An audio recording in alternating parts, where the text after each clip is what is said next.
So if we're going to take circumferential measures at the knee, what I've done is I've already put some marks to identify some important landmarks. So here and here I have identified the bottom and the top of the patella, so the inferior and superior poles, and this dot in the middle would be the midpoint of our patella. So we can take circumferential measures at the midpoint of the patella.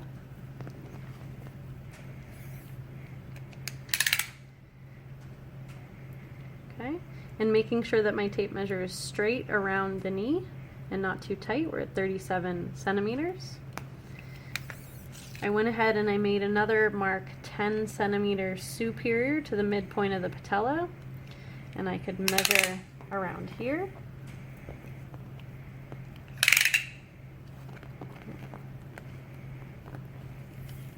Making sure that the tape measure doesn't get twisted.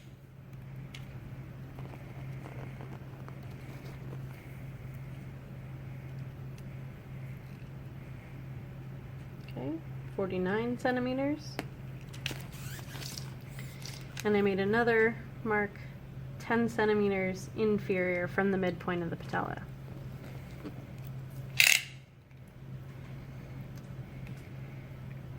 Of 32.5 centimeters. So we can use these circumferential measures to measure for effusion or swelling, or we can use them to measure muscle mass. So if we wanted to measure the VMO, we might want to be only 5 centimeters superior to the midpoint of the patella to give us our measure for our VMO. If we wanted to measure the gastroc muscle, we might want to go maybe 15 centimeters inferior, but we would also indicate that on our documentation. Okay, so I'm going to demonstrate how to take a figure 8 measure for the ankle to measure effusion. So we're going to start at the midpoint of the ankle between the malleoli. It's going to be our 0 point. Then we're going to go towards the medial side of the ankle, or the arch of the foot. We're going to wrap around the bottom of the foot, coming back across the arch. Then we're going to go under the medial malleoli, under the lateral malleoli, and back to where we started. We're going to take our measurement where our 0 is. So this is a measure of 51 centimeters around the ankle. You may also see some people measure above the ankle.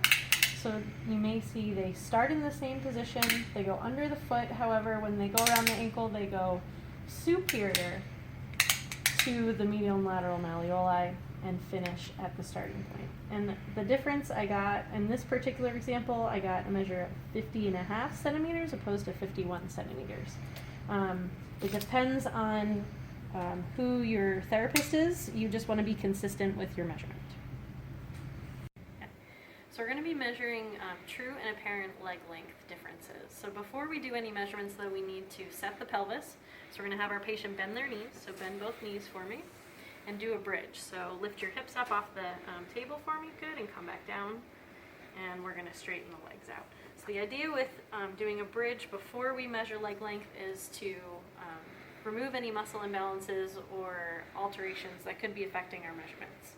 So the first measurement we're going to do is a true leg length measurement. So we're going to measure from the ASIS to the medial malleolus. Okay. So I'm going to measure in centimeters. So I'm going to start my measurement on his ASIS. So I'm going to palpate and hold the tape measure there.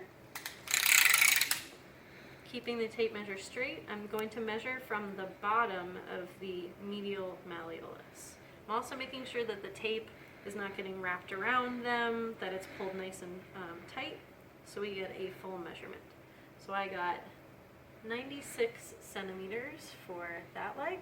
I would walk around the other side to measure the other leg, but for filming purposes, I'm going to stand on this side.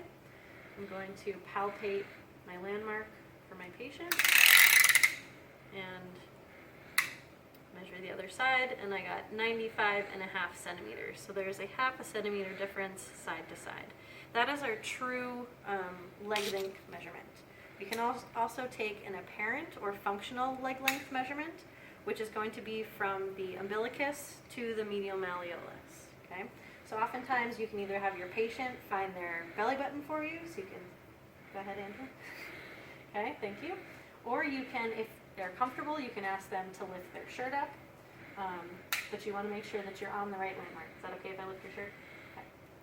So I'm going to start the tape measure at the umbilicus and go down to the medial malleoli. Again, I go to the most inferior portion of the medial malleoli, and I got 106 centimeters. So I can also, again, stay with my umbilicus measurement. And I got 105.5 centimeters. So again, a slight difference. So that is the difference between the true and apparent leg length measurement.